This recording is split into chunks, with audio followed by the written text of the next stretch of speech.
The sky above Tatooine didn't just thunder, it broke. A of lightning tore through hyperspace itself, ripping open the stars like fabric. Jawas dropped their scrap. Stormtroopers froze mid-patrol. Even the Force trembled. From the storm fell a man, tall, armored, carrying a hammer that hummed like a living star. When he landed, the desert glassed beneath his boots. This was no Jedi, no Sith. This was Thor, god of thunder, hurled across realms by a cosmic accident no holocron had ever recorded. Mjolnir answered the Force with a roar, lightning spiraling around it as if challenging the galaxy itself. Somewhere, Darth Vader turned his helmet slowly. On Dagobah, Yoda opened his eyes.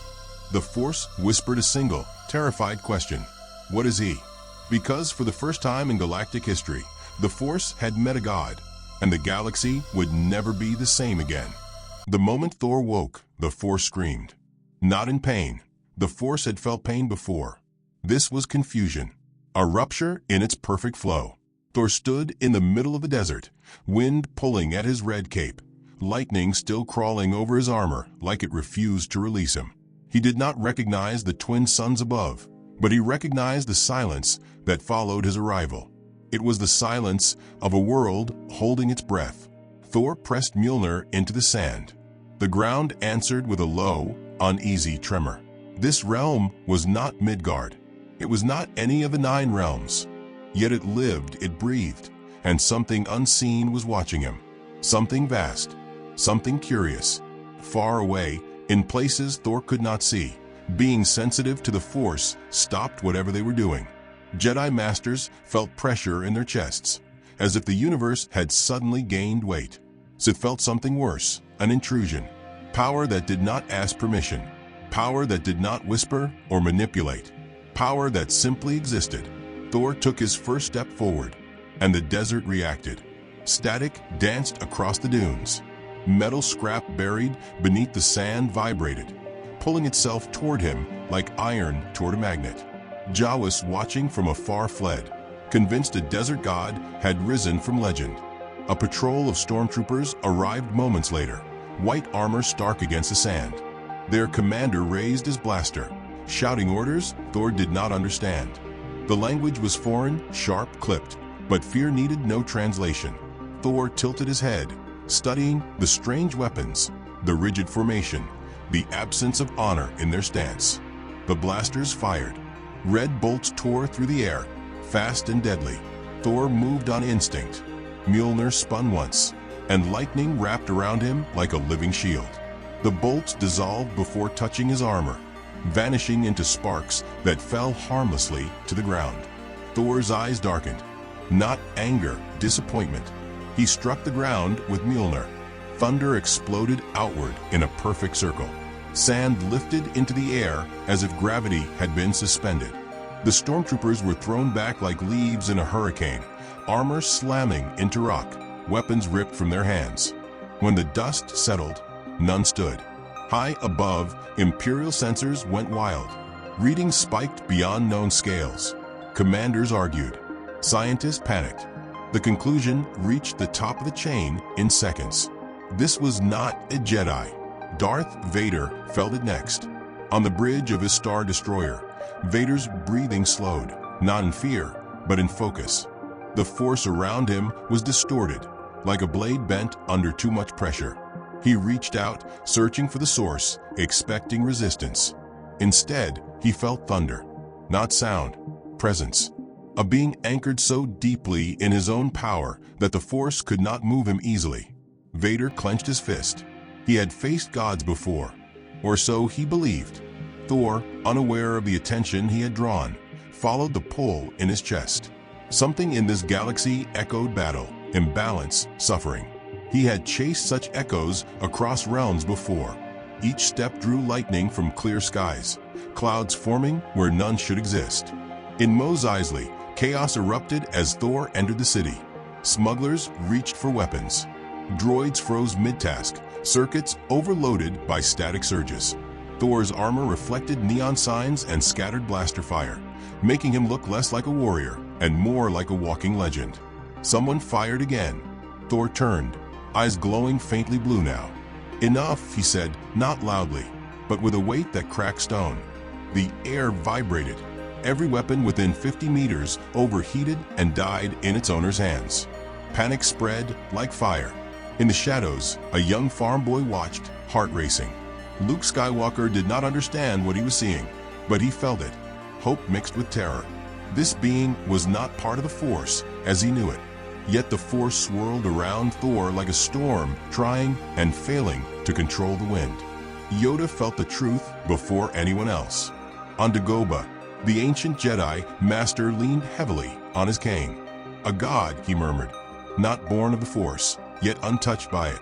For the first time in centuries, doubt crept into his wisdom. The Force had always been the greatest power, always the beginning and the end. Now it had met something older. The Empire did not wait. Star destroyers arrived in orbit. Fighters screamed through the sky. The desert darkened under artificial shadows. Thor looked up and smiled, not in arrogance, but in recognition. War machines. He knew them well. TIE fighters attacked in waves.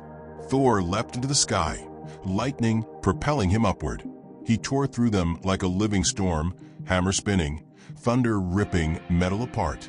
Explosions lit the clouds. Wreckage rained down in fire. The people below watched history rewrite itself. Then Vader arrived. Their eyes met across the battlefield. God and Sith Lord, thunder and darkness.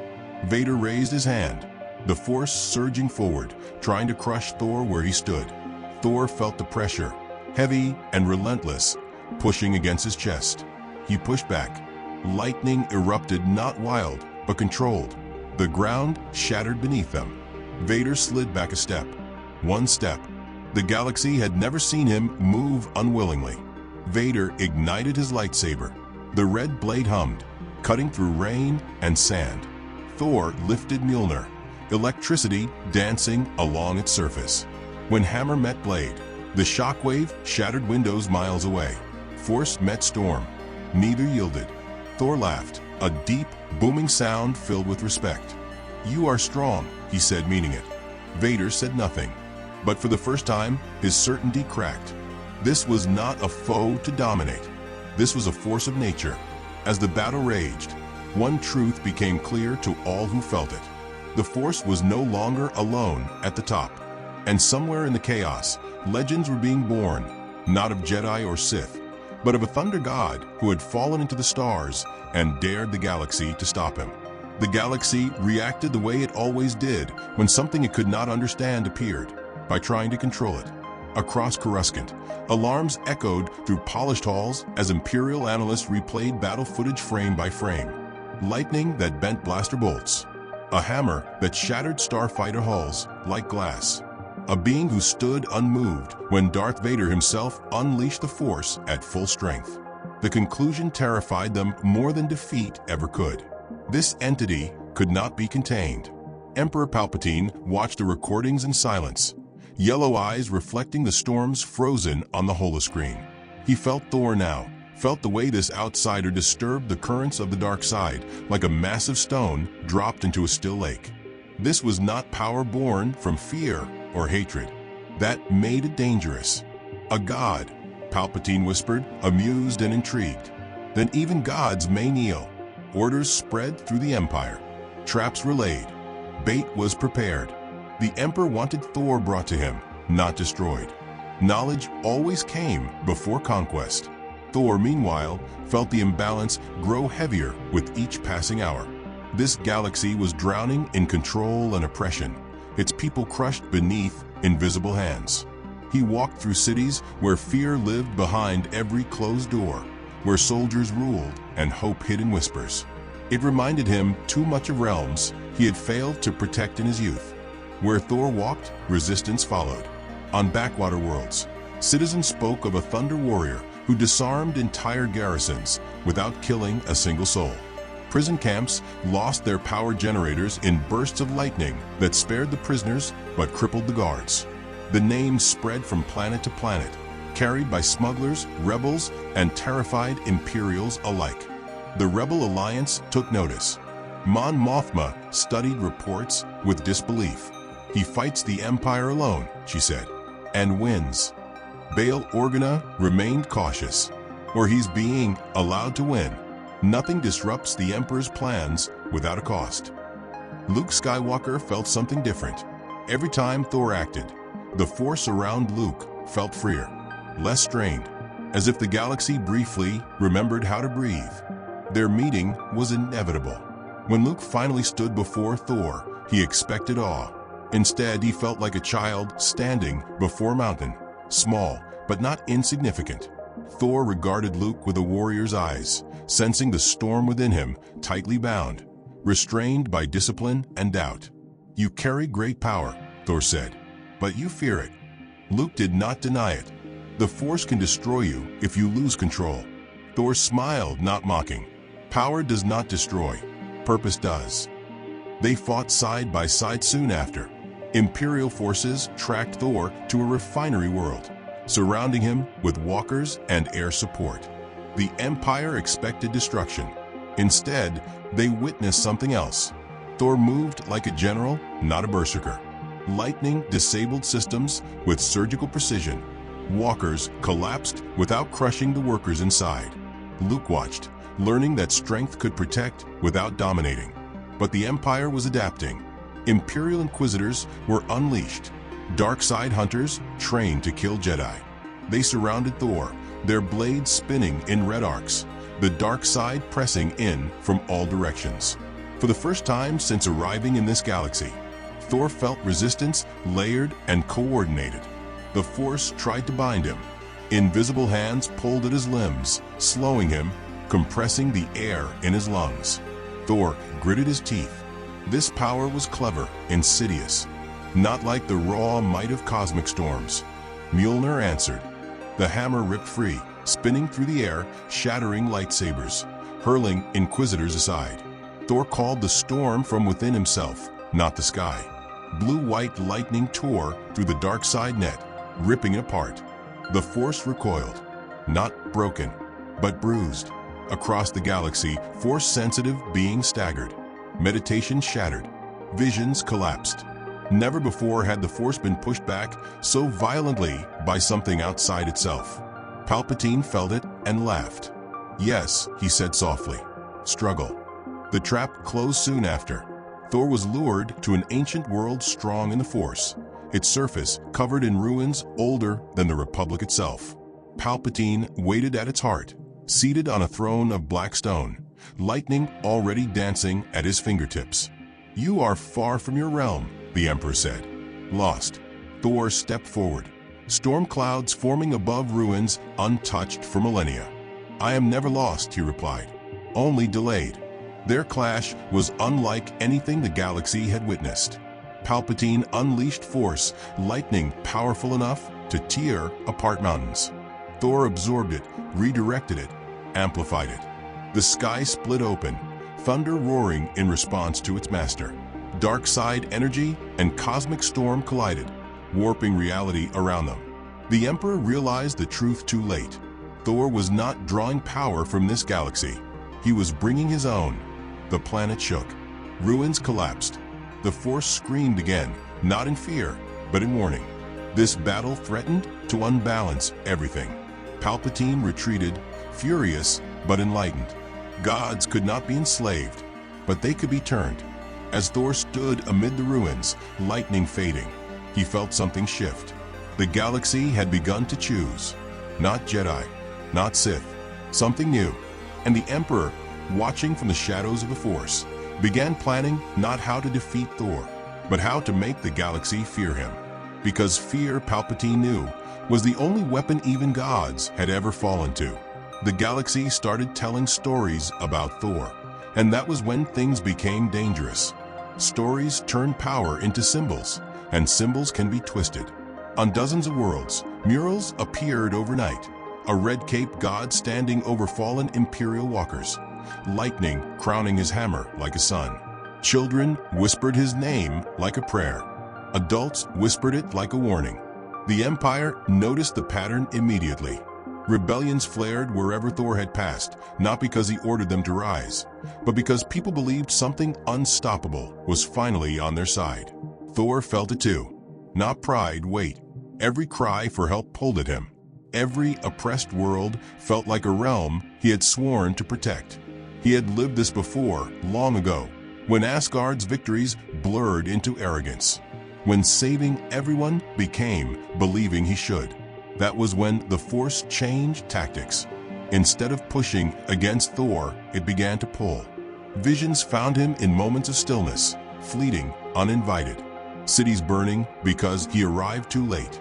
Star systems collapsing because he stayed too long in one place.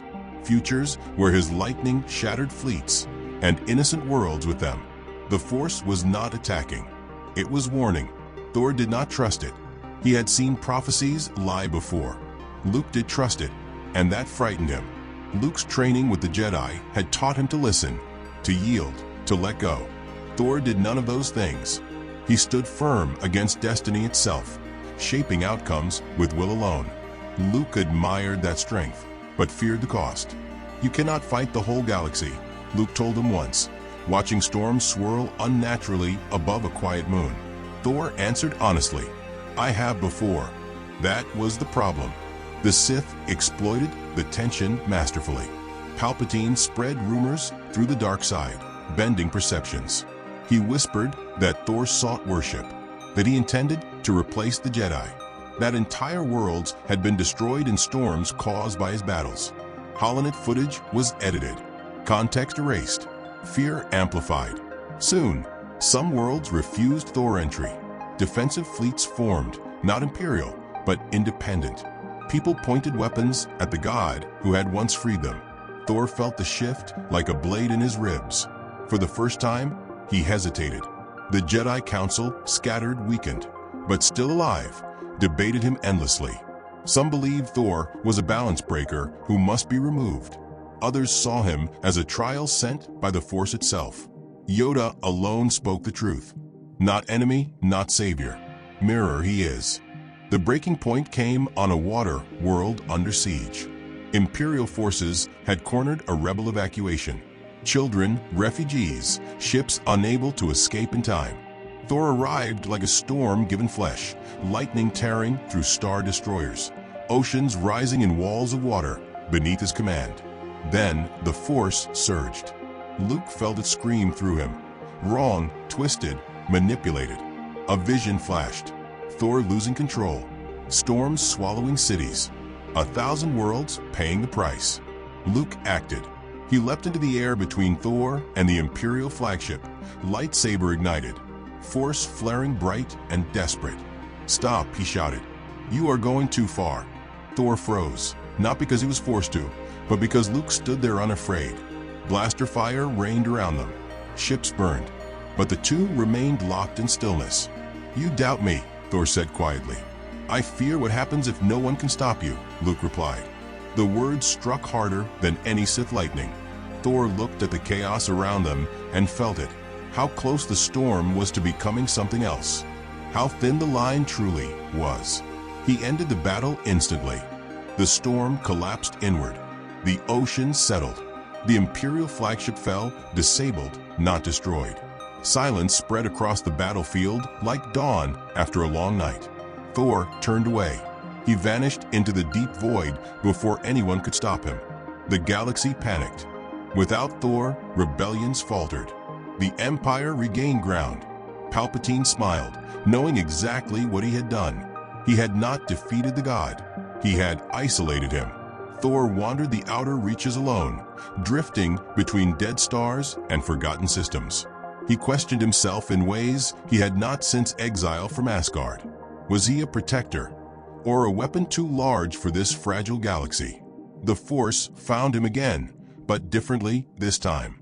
Not as warning, not as threat, as conversation. In the quiet between stars, Thor felt it, not pressing, not pulling, but listening. The Force did not seek to control him. It sought understanding. For the first time, Thor lowered his guard. He realized the truth the Jedi had lived by for generations.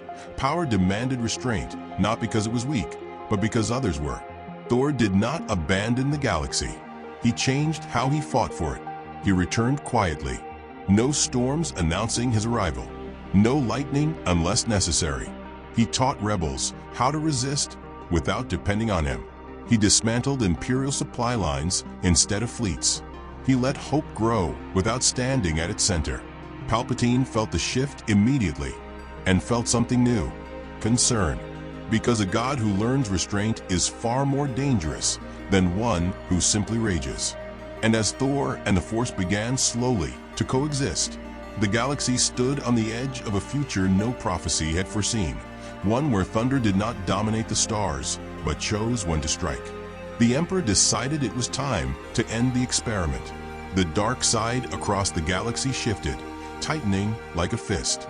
Palpatine no longer hid his intentions behind whispers and visions.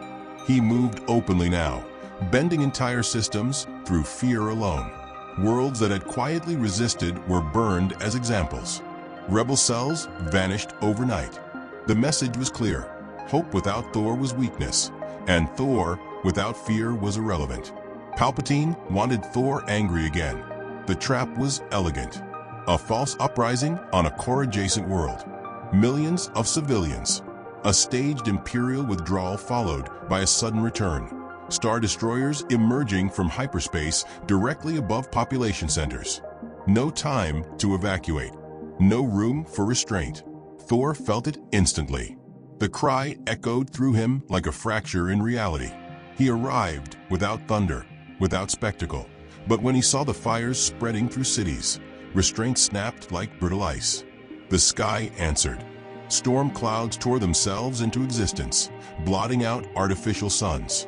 Lightning fell not in arcs, but in pillars, ripping through shields and hulls alike. Imperial fleets tried to scatter. Too late. Thor rose into the storm, Mjolnir singing with power pulled straight from the heart of a dying star. For a moment, the galaxy remembered why it had feared gods. Palpatine watched from his throne, satisfaction curling into a thin smile. This was what he wanted: the Force straining, the god unbalanced. He poured himself into the dark side, amplifying the chaos, feeding on fear as billions watched the storm swallow the sky. Then he revealed himself. Force lightning surged outward, not toward Thor, but toward the planet itself. Oceans boiled, fault lines split. Palpatine was not trying to defeat Thor. He was forcing him to choose. Thor felt the planet tearing apart beneath him. He felt every life clinging to existence. And he felt the truth with brutal clarity. He could save them, or he could stop the Emperor. Not both. Luke arrived too late to stop the choice, but not too late to witness it. Thor made his decision. He plunged downward, hammer first, driving his power into the planet's core. Lightning spread like veins through the crust, stabilizing tectonic plates, sealing ruptures, calming storms even as cities burned above. He held the world together with raw will, anchoring it against destruction. Palpatine laughed. While Thor saved the planet, the Emperor struck. The dark side wrapped around Thor like chains forged from shadow. Pain unlike any he had known tore through him, not physical, but existential. The Force tried to rewrite him, to make him part of its endless cycle of domination and submission. Thor roared, lightning flaring wildly, but his power was divided. For the first time since arriving in this galaxy, he was losing. Luke felt it and acted without hesitation. He reached into the Force, not to attack, but to connect.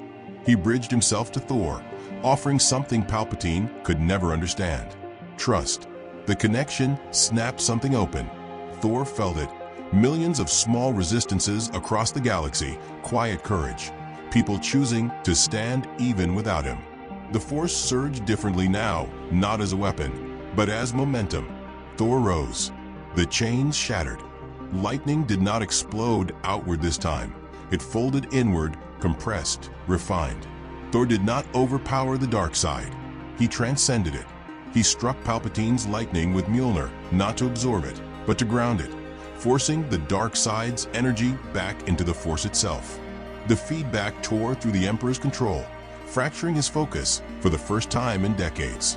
Palpatine screamed, not in pain, but in fury. "This galaxy will kneel," he shrieked. Thor answered calmly, "No, it will choose." The storm ended. Clouds dissipated. Fires dimmed. The planet stabilized, scarred but alive. Palpatine vanished into hyperspace, wounded, furious, and afraid in a way he had not felt since his rise. The aftermath rippled everywhere. Imperial governors panicked. Systems defected openly. The myth of the invincible emperor cracked wide enough for truth to pour through. Thor stood amid the ruins, smoke rising around him, Mjolnir resting heavy in his grip. Luke approached slowly, sensing something different in the god. Not defeat, not triumph, but resolution. "You saved them," Luke said. "You could have ended him instead." Thor looked at the recovering world below, at the fires being extinguished, at the ships carrying survivors to safety. Ending him was never the purpose, he said. Showing them they could survive him. That was... Luke understood then what Yoda had meant. Thor was not a weapon to be aimed or a savior to be followed. He was a mirror, reflecting back to the galaxy what it was capable of becoming. The Rebel Alliance moved faster after that day. Systems that had wavered now committed. Fleets that had hidden emerged. The name of Thor was spoken not as a call for rescue, but as proof that resistance was possible. He had shown them that even gods chose to protect rather than conquer. And if a god could choose, so could they. Thor departed the core worlds, traveling once more toward the edges of known space. He did not vanish this time. He walked openly through spaceports and refugee camps, speaking with soldiers and civilians alike. He listened more than he spoke. He learned their names, their losses, their small acts of courage that would never become legends. On a frozen moon where deserters had built a hidden colony, Thor sat among former stormtroopers who had abandoned the Empire. They feared him at first, this being who had torn their comrades apart like paper. But Thor shared their fire, asked about their families, and told them warriors in his own realm who had once served tyrants before finding their honor. By morning, they had pledged themselves to the rebellion. The Force watched all of this. It had stopped resisting Thor, stopped trying to warn or bend him. Instead, it observed, curious in a way that transcended its usual patterns. Here was a being who existed outside its design, yet chose to align with its deepest purpose, balance, not through destruction of one side, but through elevation of all. Yoda felt the shift on Dagobah and smiled for the first time in years. "Learning he is," the ancient master murmured. "Teaching, the Force is." Both growing. Palpatine felt it too, and his smile was colder. The Emperor had retreated to the shadows of Exegol, where the dark side pooled thick as blood. He meditated on what he had witnessed, dissecting every moment of his defeat. Thor's power had not diminished. If anything, it had grown more focused, more dangerous. But power alone no longer concerned Palpatine. What concerned him was purpose. Thor had found something the Sith had always dismissed, a reason to restrain strength rather than unleash it. That made him unpredictable. That made him impossible to manipulate through fear or ambition. But Palpatine had lived for centuries by understanding one truth. Every being had a weakness. Thor's was becoming clear. He cared, not abstractly, as the Jedi claimed to care for balance. Thor cared specifically, personally, for the fragile lives scattered across the galaxy. He would sacrifice strategic advantage to save a single world. He would hesitate if innocence stood in harm's way. That could be exploited. The Emperor began to plan his final gambit, not an attack on Thor, but an attack on everything Thor protected. If the god could not be defeated, he could be drowned in choices impossible to resolve. If he could not be broken, he could be exhausted. Meanwhile, Thor continued his quiet war. He dismantled slave operations in the Outer Rim, appearing without warning, freeing captives, and vanishing before Imperial reinforcements arrived. He taught guerrilla tactics to farmers on agricultural worlds targeted for resource extraction. He stood beside Mon Mothma as she addressed the growing alliance, lending his presence without overshadowing her words. Luke stayed close, learning more from Thor's restraint than he ever had from displays of power. He watched the god defer to local leaders, step back from battles others could win, and intervene only when the scales tipped toward annihilation. "You could lead them," Luke said one evening, as they watched a rebel fleet prepare for a supply raid. Thor shook his head. "Leaders are forged in shared struggle. I am a stranger here, powerful perhaps, but not of this place. They must lead themselves, or their freedom means nothing." Luke thought of his own journey, of the expectations placed on him as a Skywalker, as a Jedi. He had always been told he was special, chosen, destined. Thor was showing him another path, one where greatness was measured not by what you could do alone, but by what you inspired others to become. The alliance grew stronger. Imperial defections increased. Worlds that had suffered in silence began to speak. The galaxy was changing, not through a single dramatic victory, but through countless small choices made by ordinary beings who had glimpsed something they thought impossible. Hope without dependence, strength without domination. Thor felt the shift in the Force as clearly as any Jedi. The dark side was not retreating, but it was no longer advancing unchallenged. Balance was becoming possible, not the forced equilibrium of destruction, but the living balance of growth and choice. Palpatine launched his counterstrike without warning. Across the galaxy, Imperial forces attacked simultaneously. Not military targets, but civilian ones. Schools, hospitals, refugee settlements. The message was brutal and clear. Every moment Thor spent protecting the innocent was a moment he could not spend destroying the Empire. Thor felt the cries from a dozen systems at once. The weight of them pressed against his chest like a collapsing star. He could not save them all. For the first time since his transformation on that battlefield, Thor felt despair creep toward him. Not the despair of defeat, but the despair of limitation. Luke found him standing motionless in the command center, staring at tactical displays showing atrocities he could not stop. "You cannot be everywhere," Luke said quietly. "I know," Thor replied. His voice was hollow. "Then stop trying to be." Thor turned, and Luke saw something vulnerable in the god's eyes, doubt, perhaps, or grief. "The Alliance has ships," Luke continued. "The Alliance has soldiers. They have been waiting for permission to fight without you. Give it to them." Thor looked at the displays again, at the red markers showing Imperial attacks, but also at the green markers showing Alliance positions, rebel cells, local militias. There were more of them than he had realized. Far more. He had been so focused on his own strength that he had forgotten theirs. Thor made a choice. He did not fly to every threatened world. He flew to one, a manufacturing hub where the Empire had cornered thousands of workers in a burning factory complex. He arrived not as a rescuer, but as a signal. His lightning tore through the Imperial blockade, creating an opening. Then he waited. Alliance ships poured through the gap. Rebel soldiers stormed the facility. Local workers rose up, armed with tools and fury. Thor fought beside them, not ahead of them. When the battle ended, they had saved their own world. Across the galaxy, similar stories unfolded. Thor appeared at the critical moment, tipped the balance, and stepped back. Rebels who had waited for a god discovered they had become the salvation they needed.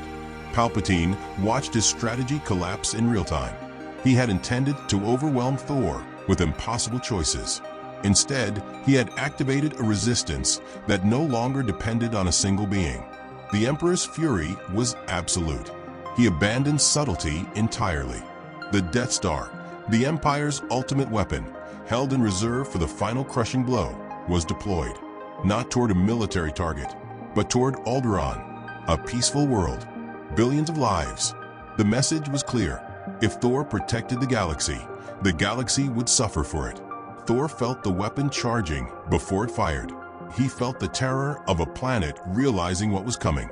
And for the first time, he questioned everything. Could he stop it? Perhaps.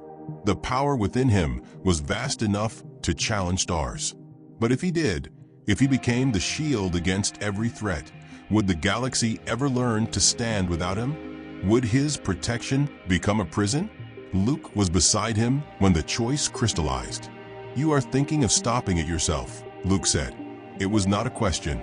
"I could," Thor replied. "I might. And next time? And the time after?" Thor was silent. Luke reached out through the Force, and Thor felt it. The connection Luke shared with Leia, with pilots preparing for a desperate assault, with soldiers who had chosen this fight knowing they might die. "They are ready," Luke said. "They have been ready. They just needed to believe they could win." Thor looked at his hammer. Mjolnir had destroyed fleets. It had shattered mountains. It had proven that power beyond measure existed in this galaxy. But power was not the lesson anymore. Thor lowered his hand. He watched as the rebel fleet launched toward the Death Star, as pilots whose names he did not know flew into certain death, as Luke joined them, a farm boy carrying the hope of a galaxy. Thor did not lead the charge. He guarded the escape routes. He shielded the transport ships. He caught falling debris and redirected weapons fire away from civilian vessels. He supported. When the Death Star exploded, Thor felt the Force sing, not with his victory, but with theirs. A million beings across the galaxy sensed the impossible happen. The Empire's ultimate weapon, destroyed not by a god, but by ordinary people who had chosen to fight. Luke returned, exhausted, triumphant, alive. Thor met him in the hangar bay, surrounded by cheering rebels. And for a moment, the God of Thunder was simply one figure among many. "You could have done it yourself," Luke said. "Perhaps," Thor acknowledged. "But then it would have been my victory. This belongs to all of you." Luke smiled. "You are learning." "I am remembering," Thor corrected. "A king who fights every battle for his people has not built a kingdom. He has built a dependency." The war was not over. Palpatine survived. The Empire regrouped. Battles continued to rage across the stars. But something fundamental had shifted. Thor remained a presence at the edges, a storm that could be called but no longer needed to be. He trained resistance fighters. He shared the tactics of 1,000 realms. He sat with dying soldiers and told them of Valhalla, of halls where warriors lived forever, of honor that transcended death. The Force grew quieter around him, no longer straining against his presence. It had accepted what Yoda had known from the beginning. Thor was not an error in the pattern. He was a new thread, woven into something larger. Years passed. The Empire fell. The New Republic rose. Jedi temples were rebuilt. Sith cults scattered into shadows. Thor was there for none of the ceremonies. He had returned to the edges of the galaxy, to the spaces between stars where the Force itself thinned into silence. He meditated there, feeling the pulse of a cosmos that had become, in its own way, home. Luke found him once more, older now, wiser in ways that reminded Thor of the ancient masters of Asgard. "They tell stories about you," Luke said. "Every world has them. The thunder god who fell from the sky and taught the galaxy to fight." Thor smiled. "Stories grow with telling. I am certain I have become taller and more handsome in each version." Luke laughed, a rare sound from a Jedi Master. "Some say you will return when the galaxy needs you most, that you are watching always." Thor looked at the distant stars. "I am watching," he admitted, "but the galaxy has heroes enough now. It does not need me to save it. Then why stay?" Thor considered the question. He thought of Asgard, lost to flame and prophecy. He thought of Midgard, protected by mortals who had grown into something greater. He thought of this galaxy, strange and wondrous, where the Force connected all living things in ways his own power never could. "Because I choose to," Thor said finally.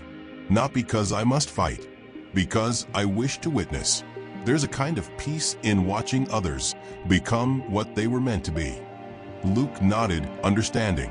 They stood together in the silence between stars, God and Jedi, thunder and light. The galaxy spun on, filled with war and hope, darkness and dawn.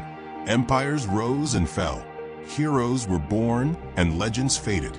But somewhere in the void, lightning still flickered. And in the hearts of every being who remembered the stories, a truth remained, that once a god had walked among the stars, not to conquer them, but to remind them what they could become. The storm was always there, waiting, ready, not to strike, but to shield.